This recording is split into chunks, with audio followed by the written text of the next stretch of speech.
If a home's market value is 1 million, can you buy it for 800,000 just because it's a buyer's market? Many buyers think so, but that's actually a big misunderstanding of how Canada's housing market works. Here's the issue. If the true market value of a property is 1 million, no seller would ever take 800,000.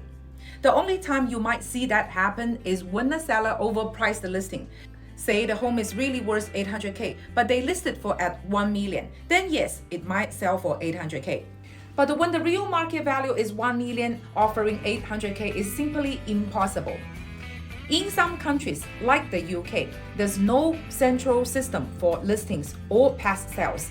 Buyers and sellers just haggle around the asking price without knowing the true value. That's why overpricing or underselling often happens there. But Canada is very different. We have MLS, multiple listing service, which records every listing and every sale. The transparency makes our market one of the closest things to a perfect market.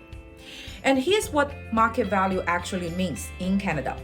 We look at recent sales of similar homes in the same neighborhood, typically within the last 20 to 45 days.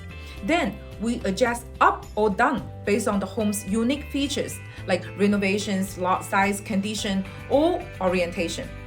That's how professionals determine a fair market value.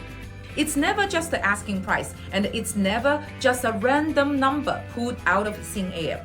Now, some buyers push back and say, but the market is dynamic. How can you compare with past sales? They are no longer relevant.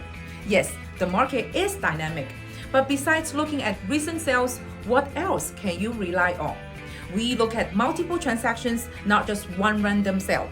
We use data from the last 20, 30, maybe 45 days, not 6 months or a year ago. And if we do look further back, we adjust those numbers with the Home Price Index, Toronto Real Estate Board's statistic tool. So they reflect today's price. If you say even that isn't relevant, then what's better? Just making up a number? Another mistake is misunderstanding what a buyer's market really means. It means that buyers as a group have more negotiating power. It doesn't mean one single buyer can dictate the price however they want. For example, if one buyer insists on 800K, but others are willing to pay 850K, 920K, or 970K, then the 800K buyer won't get the home. That's what market value really is. The point where the lowest the price seller are willing to accept meets the highest the price buyers are willing to offer.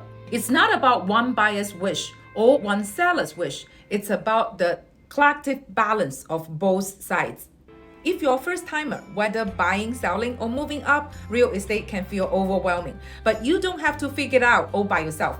Follow my channel for clear, practical advice to help you make confident decisions.